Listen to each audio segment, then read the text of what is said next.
ज्ञान यज्ञ की इस अनोखी कक्षा में आपका स्वागत है। मैं हूं आरती। चलिए शुरू करते हैं आज का अध्याय।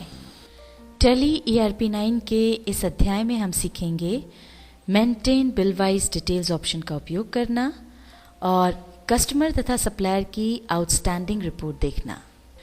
अब मान लीजिए कस्टमर A जो है 4 मई को ड्यू है, उसका एक 3200 रुपये का बिल, मान लीजिए वो 3200 रुपये का पेमेंट करता है। तो इसकी एंट्री के लिए हम वाउचर में हमको जाना होगा, तो हम यहाँ से बाहर आते हैं। ये अब हम वाउचर में आ गए हैं। अब चूंकि हमने 3200 रुपये रिसीव किए हैं, इसलिए रिसीट में इसकी रिसीट वाउचर में एंट्री होगी। F6 हम प्रेस करेंगे। 29 तारीख डेट हमारी ऑलरेडी है। अब क्रेडिट होगा कस्टमर ए हम चुन लेंगे और अमाउंट यहाँ पर डाल देंगे 3200 रुपये।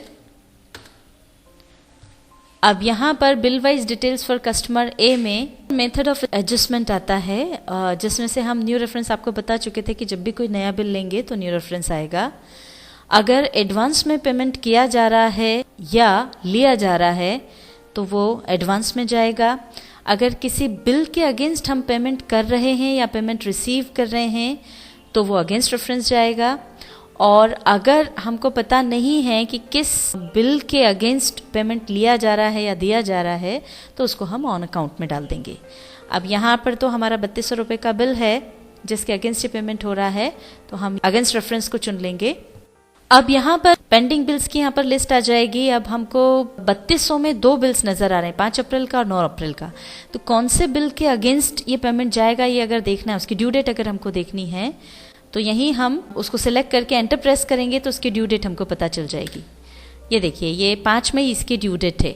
तो ये जो 1 नंबर का बिल है उसकी ड्यू डेट तो 5 मई है, पर एक तीसरे नंबर का बिल भी है, उसकी ड्यू डेट देखना है तो बैक स्पेस करेंगे तो वापस पेंडिंग बिल्स की लिस्ट आ गई। अब नीचे वाले को सिलेक्ट करके एंटर प्रेस करेंगे तो यहाँ पर देखिए पता चल जाता है इसकी ड्यू डेट है 4 मई। तो चूंकि इसकी ड्यू डेट 4 मई है तो पहले हम इसको ले लेंगे।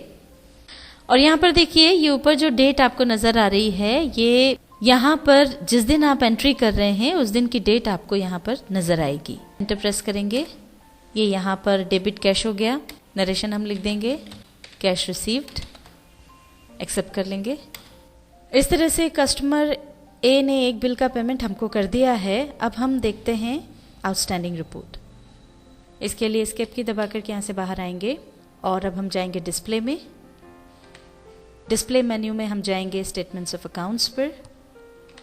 यहाँ से हम जाएंगे आउटस्टैंडिंग्स में और यहाँ से लेजर में जाकर के हम देखेंगे कस्टमर ए का लेजर। अब यहाँ पर देखिए 9 अप्रैल का जो 3200 का बिल था वो चूंकि हमने रिसीव कर लिया है, उसका पेमेंट हो गया है, इसलिए अब वो इस लिस्ट में नज़र नहीं आ रहा है। अब मान लीजिए कस्टमर ए ने 31 मई को हमें 5000 रुपये का पेमेंट और किया। अब यहाँ से हम बाहर निकल के वाउचर में जाके उसकी एंट्री करते हैं। ये रिसीट वाउचर में हम ऑलरेडी हैं, पहले हम डेट चेंज कर लेंगे। 31 मई हमने डाला और क्रेडिट हो जाएगा कस्टमर ए, अमाउंट डाल दिया 5000 रुपीज़। अब यहाँ पर मेथड ऑफ एडजस्टमेंट में फिर अगेंस्ट रेफरेंस हम चुनेंगे। अब कौन सा बिल हम ले रहे हैं, तो ये पहला वाला 3200 रुपये का, ये 5 मई उसकी ड्यू डेट थी, ये हमने ले लिया। अब ये 3200 रुपये तो हमने इस बिल के अगेंस्ट ले लिए। अब इसमें 1800 रुपये और बच रहे हैं जो कि हम दूसरे बिल में एडजस्ट कर देंगे। एंटर प्रेस करेंगे और अब हम दूसरा ले लेंगे अगेंस्ट रेफरेंस, वापस हम चुनेंगे।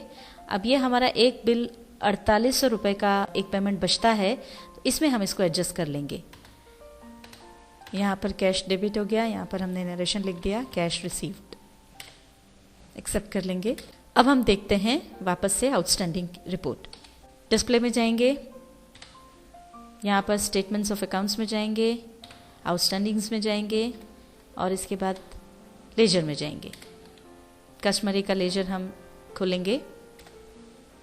अब देखिए यहाँ पर 3200 का एक और पेमेंट जो हमने रिसीव कर लिया है वो भी यहाँ से अब चला गया है। अब आउटस्टैंडिंग में केवल एक बचता है, 7 अप्रैल का एक बिल जो 4800 रुपये का था, जिसमें से कि 1800 रुपये पे किए जा चुके हैं, यानी हमने 1800 रुपये रिसीव कर लिए हैं। अब केवल पेंडिंग अमाउंट जो बचता है वो है 3000 रुपये का। अगर इसकी डिटेल हमको देखना है तो ये सिलेक्टेड है, इसमें एंटर प्रेस करेंगे तो ये देखिए यहाँ पर हमको इसकी डिटेल मिल जाती है कि 150 किलो शुगर हमने इनको बेची थी और 31 मई को हमने रिसीव किया है 1800 रुपये। अब मान लीजिए 1 जून को कस्टमर ए ने बचे हुए 3000 रुपये भी हमें दे दिए। तो अब हमको उसकी एंट्री करना है, तो या तो हम रिसीट वाउचर में जाकर के, जैसा कि हमने पहले बताया, रिसीट वाउचर में जाके उसकी एंट्री करें, या फिर बिल सेटलमेंट ऑप्शन की सहायता से भी हम उस एंट्री को कर सकते हैं।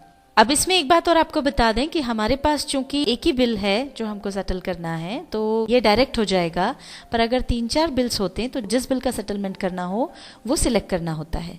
हमारे पास एक ही बिल है तो वो ऑलरेडी सिलेक्टेड है। अब हम प्रेस करेंगे ऑल्टर बी। अब यहाँ पर हम वाउचर डेट 1 जून ये डाल देंगे।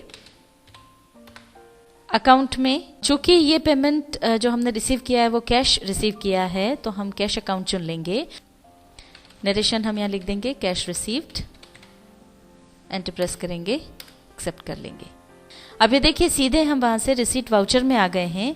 अब इसको हम एक्सेप्ट कर लेंगे, ये एंट्री हो गई। और अब देखिए यहाँ पर जब हम आउटस्टैंडिंग्स देख रहे हैं तो कस्टमर ए का अब कोई आउटस्टैंडिंग बिल यहाँ पर नहीं है, उसने सारा पेमेंट हमको कर दिया है। टैली ERP9 के इस अध्याय में हमने सीखा maintain bill wise details option का उपयोग करना और कस्टमर तथा सप्लायर की आउटस्टैंडिंग रिपोर्ट देखना।